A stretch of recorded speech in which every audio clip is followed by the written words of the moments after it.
Herkese iyi akşamlar. Kim Bildi'nin yeni bölümüne hoş geldiniz. Bugün 16 Nisan günlerden çarşamba. Çarşamba günlerini biz Türk futboluna ayırıyoruz. Daha doğrusu Sorare ayırıyoruz. Sorare'de yarışıyoruz. Ama tabii Türk futbolu da e, Sorare'nin önemli bir parçası. En azından çoğumuzun takımında pek çok buradan oyuncu kullanıyoruz. Hepiniz hoş geldiniz beyler. Hoş bulduk. Merhabalar. Evet, direkt konuya girelim. Konumuz da dediğim gibi Türkiye Ligi'ni biraz konuşalım. Hayal kırıklığı bir hafta sonu oldu herhalde hepimiz için. Fenerbahçeliler Galatasaray'ın Samsun deplasmanında puan kaybı bekliyorlardı.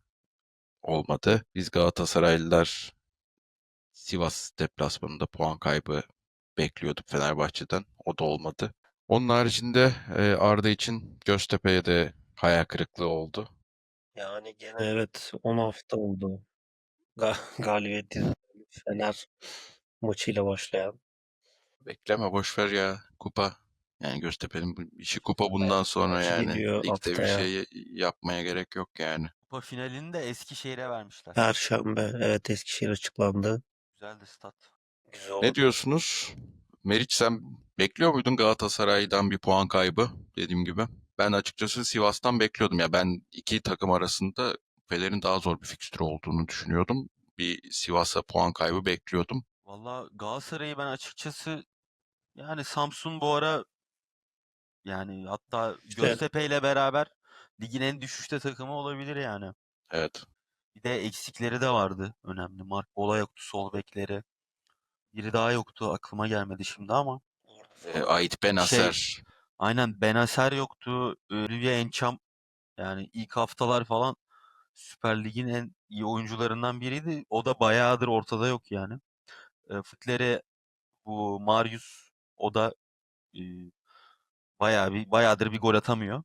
O yüzden o en başta da golü iptal olunca Samsun'un üstüne de hemen gelen Galatasaray golü zaten orada fişi çekti ya ilk golden sonra. Sivas Fener Hatırlıyorum. maçı da yani Fener yine tatsız futbol. Ama işte orada da zaten ben diyordum içimden bu maçı bir duran top çözer. Başka türlü zor yani. Çünkü Rıza Çalınbay da zaten yani adamlar topun arkasına 10 kişi geçiyorlar.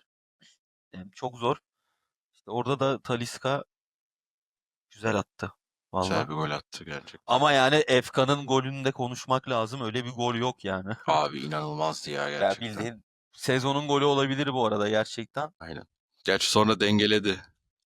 Aynen. Yani orada orta sahada saçma sapan çalıma girip Ha topu işte aynen. kaptırıp kırmızı karta neden oldu. Yani Evet. oradan çok rahat pasla çıkılması Aynen. gereken bir yerde. Ama çok çok çok iyi goldü gerçekten. Çok iyi Yani goldü. ben Bir de biz yeriz öyle gol. Çok yani severler bizi. Efkan Galatasaraylı.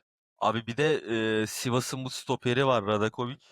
Abi sanırım dördüncü kırmızı kartım oldu. son 30 yılda ilk defa en fazla kırmızı kart gören oyuncu olmuş. O da ayrı bir istatistik. Abi evet bu 4 sezon çok dördüncü mü fazla. oldu? Öyle bir şey oldu. Çok saçma Dördüncü. sapan bir şey ya.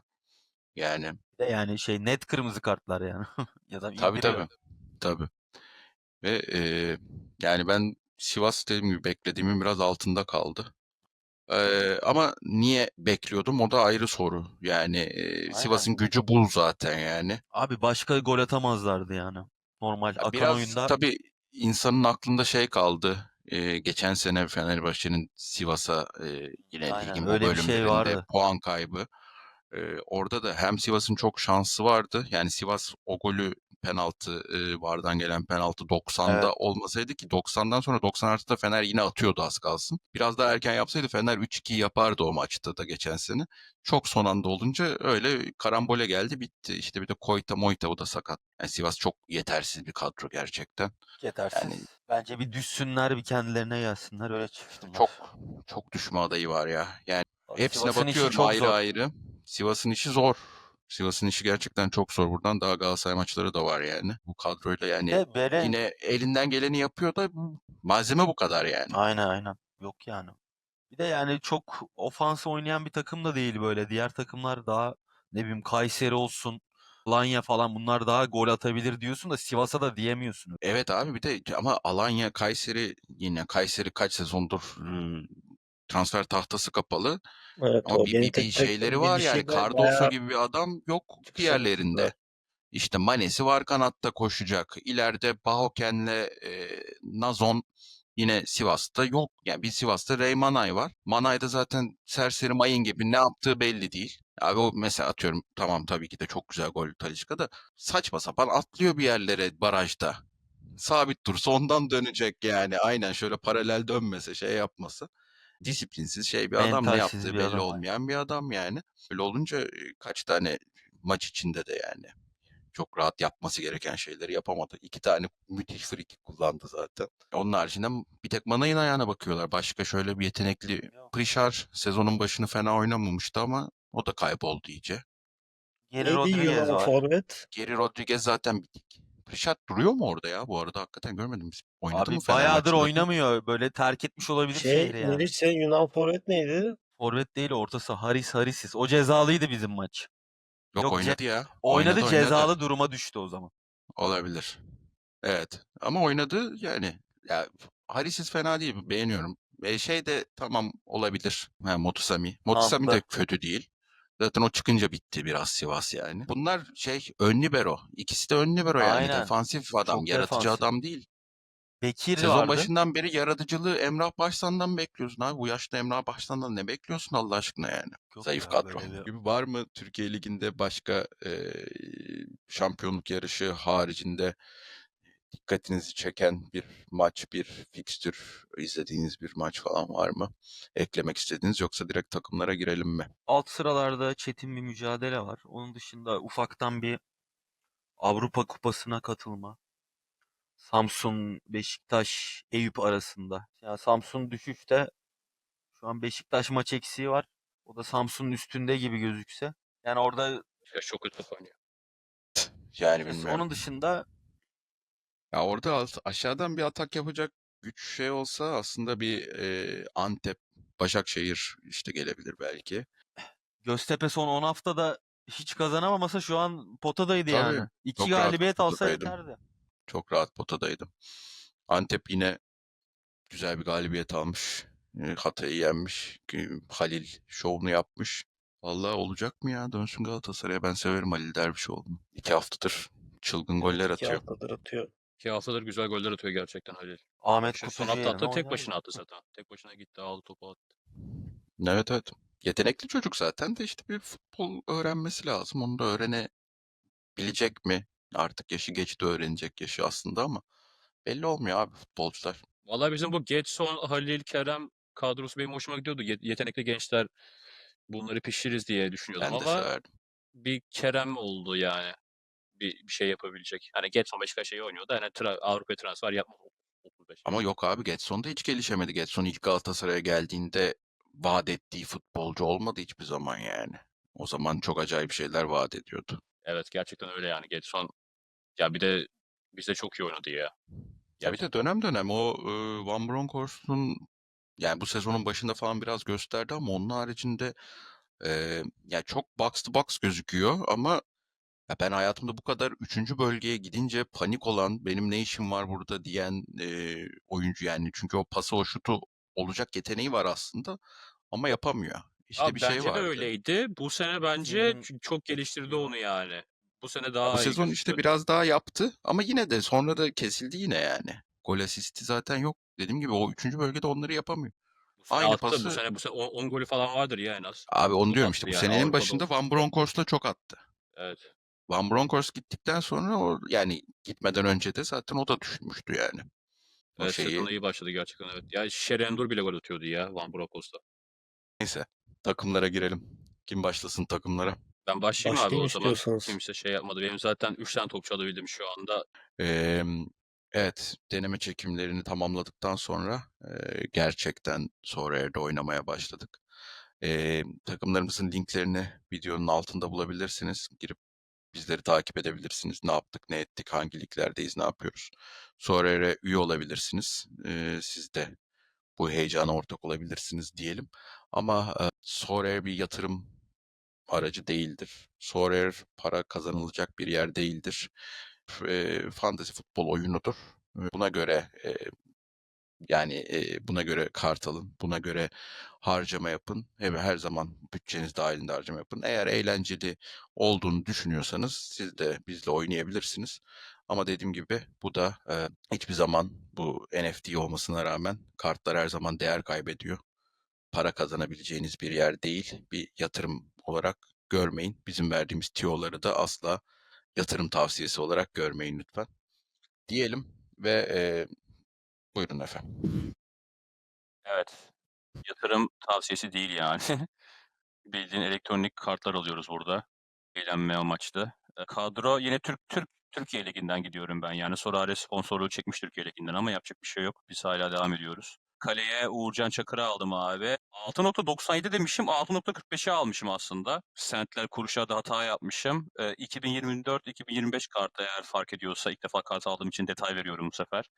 Onun üzerine abi geçenlerde Adil Demirbağ hani almam gerekiyordu ama şey yaptığımız için hani pivot sezonu olduğu için almamışım gerçekten. O performansından memnun kalmıştım. Adil'i tekrar aldım abi. 62 kuruş, 62 dolar yani. Pardon 62 sent. Bir de abi ortaya Mario Lemine'yi aldım. O da 24-25 kartı. 93 sent, pardon 94. Valla normalde almazdım ama tabii bir Galatasaraylı olarak Lemina'nın yeri bize farklı. Hani bize gelme çabası olsun, oyunda top olsun hani mücadelesi. Ya bu hayatım boyunca satmayacağım bir kart yani gerçekten. Ondan sonra abi üzerine Piatek'i aldım. 2.22 idi onunki. Daha doğrusu almaya çalıştım, alamadım.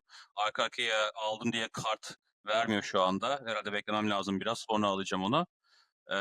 O 2.22 dolardı. Bir de abi Sivas'ta Harisis almayı düşünüyorum. O da çok ucuzdu yani. 47 kuruş diye aklımda kalmış, sent diye aklımda kalmış ama yanlışsan düzeltebilir ama çok ucuz diyeydi. Benim Doğrudur, beşlim bu hafta öyledir. böyle.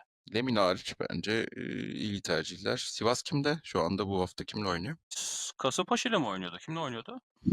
Sivas'ın artık bir şeyler yapması lazım yani. Harisis cezalı değil mi ya? Harisis cezalı bu hafta. Fener maçında kart gördüğü için sarı Aynen. kart cezalısı. O zaman onu düzeltmem lazım. O Onu zaman alma ya da Nuno da Costa'yı başkasını da al. alabilirim Kasımpaşa'dan bilmiyorum. Ona bakacağız artık. Aynen. Dediğim gibi aşağıda Efecan'ın takımının linki olacak. Son durumu takip edebilirsiniz. Ya şey alacağım ya onun yerine. Maxim. Antep'ten. Alexandru. Aynen. Onu İyi almayı puan düşünüyorum. getirir. Alexandru Maxim'i tavsiye ederim ben de. Yani şu bakımdan tavsiye ederim. Duran topları kullandığı için çok asist yapıyor. Penaltı falan olursa o kullanıyordu en azından eskiden. Şu anda kim kullanıyor bilmiyorum. 64 Onun kuruşa var haricinde yani. Bunu kesinlikle alırım. Maxim iyi puan getiriyor ama son sezon olması da büyük ihtimal yani 7 hafta sonra büyük ihtimalle eee değeri Vedalaşacağız mı? 0 olacak yani. Evet, Meriç senle devam edelim. Kalemde Uğurcan Çakır var. Trabzon bu hafta özellikle uzun vadeli düşünüyoruz tabii de bu hafta Adana Demir'le oyduğu için daha bir garanti gibi duruyor gol yememesi. Sürpriz olmazsa o yüzden ona güveniyorum. Aslında takım arkadaşı Pedro Malheiro'yu aldım defans olarak. Kaça O aldın da Malero'yu ya? Malero iyi bir yatırım bence. Malheiro 2.2 euro olması lazım. Çok iyi. Çok güzel yatırım. O da asistçi bir bek. Gol falan da attı oluyor. Hat-trick'i var yani bu sene. Orta sahada Fred'i aldım Fener'den. Kaç aldın Ee, onu? Valla o Malheiro'dan daha ucuz ya. 1.5 falan olması lazım. Malero bildiğim kadarıyla sadece bu sezon kartı var. Önceki kartları Aynen. yoktu. Evet. Trabzon'un bu sezon yani in season kartları başka turnuvalarda daha çok para ödüllü turnuvalarda kullanabildiğiniz için daha pahalı oluyor. Daha ucuza. O yüzden Fred'in tabii eski Fred'in kartı olduğu için daha 2020 ucuz. 2020 geçen seneki kartı olması lazım. Diğer orta saham Rize'den David Akintola'yı aldım. Bal yapmayan arı ama Hı. İyi topçu. yani Rize'de şey bu ara bir şeyi tadıyorlar yani o küme düşme şeyini. Zor günler Keşke ben geçiriyorlar. söyleseydim, ben satsaydım sana ya. Benim Akintola var hesabımda kıyıda köşede kalmış 2-3 sene önce almış olduğum. Satmaya çalışıyorum gitmiyor da piyasada. Sana Vallahi satsaydım. konuşsaydık. Ve Forvet'te de biraz bütçeyi aştığım için daha mütevazi bir fiyata Kasımpaşa'dan Mamadou Folu aldım. O da enteresan bir adam. At gibi herif ya gerçekten. Aynen. Yani bu şekilde benim kadrom. Arda buyur devam et istersen. Sonra da benle bitiririz. Abi ben kaleci buldum bir tane. Bu çocuğu ben Aa FM'den evet Arda senin sezon fantastik biraz anlat bize. kalecim Kim ne FM'den nereden? buldum. Biliyorsunuz kime düştü. Bundesliga 2'de onun kalecisi Tjark Ernst. 22 yaşında daha. Genç yetenek. Yani bakıyorum son maçlarda bir sıçmış. Yani şöyle 2 puanı ve 11 puanı var. Ama bu çocuk şey olacak. Efe seversin Ulm. Kümede kalacak gibi Hertha. Tek yatıran geçen hafta. Bilmiyorum bakalım denedim. Bunda yeni sezon kartı vardı. Sonra Gaia almıştım ben. Yani son 3 maçta 60 puan gibi getiriyor. Geçen hafta gol yemediler. Seviye içeride yaptılar. Yani Vallecano deplasmanı, Espanyol içeride. La Masia güzel bir fikstürü var. Gaia'da devam. Orsners, Benficalı. Yani formda bu çocuk. 10 maçları şöyle 75, 71, 80. Bir Porto maçında tabii. Biraz kötü oynamıştı takım iyi oynamasına rağmen. Orsners'i kaça aldım biliyor musun? Ucuz ya, çok şey değil. Ucuz ucuz Orsners ya. Ucuz da olsa. 80 cent. Güzel. Ve Güzel yani yani maçları da Vitoria, AVS, Estoril gibi maçlar. Müthiş. Ve Benfica Sporting'le biliyorsunuz kapıştığı için şampiyonlukta oynar. Oynamak zorunda diyorsun. Sonra Premier Lig'deki yeni adamım Harvey Barnes'ı aldım. Kaç aldığımı söylüyorum. 1.50. Sezon 0-0'da sana liderliği, şampiyonluğu getirince Yine attı gol bugün. gönül bağıyla. Her pilot farmda değerlendir. çocuğu. Abi bugün 7 tane mi ne Mert bugün attılar? de Atmayan attı. kalmadı zaten ya. Benim Şar bile Yani attı gol. Şar attılar. gol attı. Aynen Yok doğru 7 diyorsun. atmadılar da 5-0 mı ne bileyim. 5-0 En bitti son ya. 4'tü. 5-5 Neyse bitti de bugün de Crystal attı. Palace Ezev penaltı Akıyor kaçırdı yani. Meriç'in. Aynen. Ama o bu hafta değerlendirilmiyor Yok o sanırım. geçen haftaydı aynen. Evet. Neyse. Harvey Barnes devam. Onu aldım. Forvet'te Evan Nilsson vardı. Evan Nilsson geçen hafta atamadı Fulham'a pazartesi günü ama yani Crystal Palace deplasmanı Manchester maçı var sonra. Manchester'a kesin atacak bir tane. Kesin atacak. Golü var yani Manchester'a içeride Evan Nilsson. Sonra zor fikstüre giriyor ama sever Evan Nilsson zor maçları. Evan Olsun iyi topçu abi, ben beğeniyorum ya. Porto'dan beri yani yıllardır verimli top oynuyor. Sadece Porto'nun İyi golcü, böyle iyi golcü. taşaklı forveti Bournemouth'a geliyor mesela. Yani Bournemouth'un Premier abi Lig'in tek normal bir üzücü takımı. şeyi Enes'in sakatlanması. Bu kadroda oynardı yani. Bu Evan Wilson da sakattı. O sıra bir de ivme yakalamıştı. Kötü gitti yani. Frikikten attığı bir gol vardı yeceli abi tam prone ya. sakatlanmadan önce. Müthişti yani. Evet bu kadro 10 doların altında. Güzel. Ben de geçen haftaki kadroda çok değişiklik yapmadım. Muçi'yi satmaya çalışıyorum ama sakatlandığı için satamıyorum şu anda. Kötü mü sakatlanmış? Zannetmiyorum belki bence çok zor kötü sakatlandığını zannetmiyorum da zaten minimum price'taydı yani. Hani değer kazanacak hiçbir şey yapmadığı Abi gibi değer 33 kuruş kaybedecek muydu bir neydi şeyler ya? yaptı. Yani almak isteyen olursa Turkey Sorare olarak transfer listesinde alabilir isteyen Muçi'yi. Eee Onun haricinde geçen hafta Yani. Kadri'den memnun kaldım. Kadri'yi tutacağım. Ama bu hafta Belçika Ligi maç oynamıyor. Bir sonraki maçı Beerschot deplasmanı olacak. Efendim Arda abi duyamadım en son Kortrijk söylediğini. kadri. Aynen Kortrajklı Kadri. Onu dediğim gibi şu anda çok değeri de aşırı artmadığı için şu anda satmaya çalışmıyorum. 2 hafta sonra Beerschot deplasmanında kullanırız diye düşünüyorum. Kalede Bilal vardı benim. 2.59'a almıştım. Bilal'le devam ediyorum. Ben sezonu onunla bitireceğimi söyledim. Evet şu anda Fenerbahçe maçı çok zor. Büyük ihtimalle 3 gol yiyip eksi decisive de alma ihtimali yüksek. Ama o belki de tek kale olur, bir şans olur, yemez, kahramanlaşır, 100 puan falan çeker. Bir sürü şut Onu kurtarır belki. deneyecek şey yani aynen. Şimdi sonuçta bunun vergisi falan da var. Onu sat, başkasını al sonra yine onu al. Orada para kaybetmeye değmez diye. Bilal'le devam edeceğiz dediğim gibi sezon sonuna kadar. Planım o yönde. Defansında yine Adil devam ediyor. Adil uzun süredir bende olan bir kart. Zaten Efe de belirtti. Ben iyi puan getirdiğini düşünüyorum. Hatay deplasmanı biraz zor. Gol yemelerini bekliyorum bu sefer. Ama yine de Hatay'da dağınık takım küme düştü. Artık onlar da psikolojileri biraz bozuldu. Belki çok salarlar, böyle bir 3-0 falan bir Konya galibiyeti olabilir. Geçen hafta kimsenin Konya'ya Göztepe'nin gol atacağına inanmıyordu. Ne dedin Arda? Geçen hafta Göztepe gol atacağına kimse inanmamıştı Konya'ya ve atamadı. Ve atamadı. Aynen. Atamadı aynen. Adil o maçı iyi getirmişti bende. Sende de Aynen. getirmişti Emir yani Aynen. aynı şekilde. Aynen. Fena değil. Yani Adil de dediğim gibi değiştirme ihtiyacı duymadım şu anda. Yani zaten dediğim gibi satılması falan oyuncuların zor olduğu için mümkün mertebe bütçe dahilinde az takviyeyle devam etmeye çalışıyorum.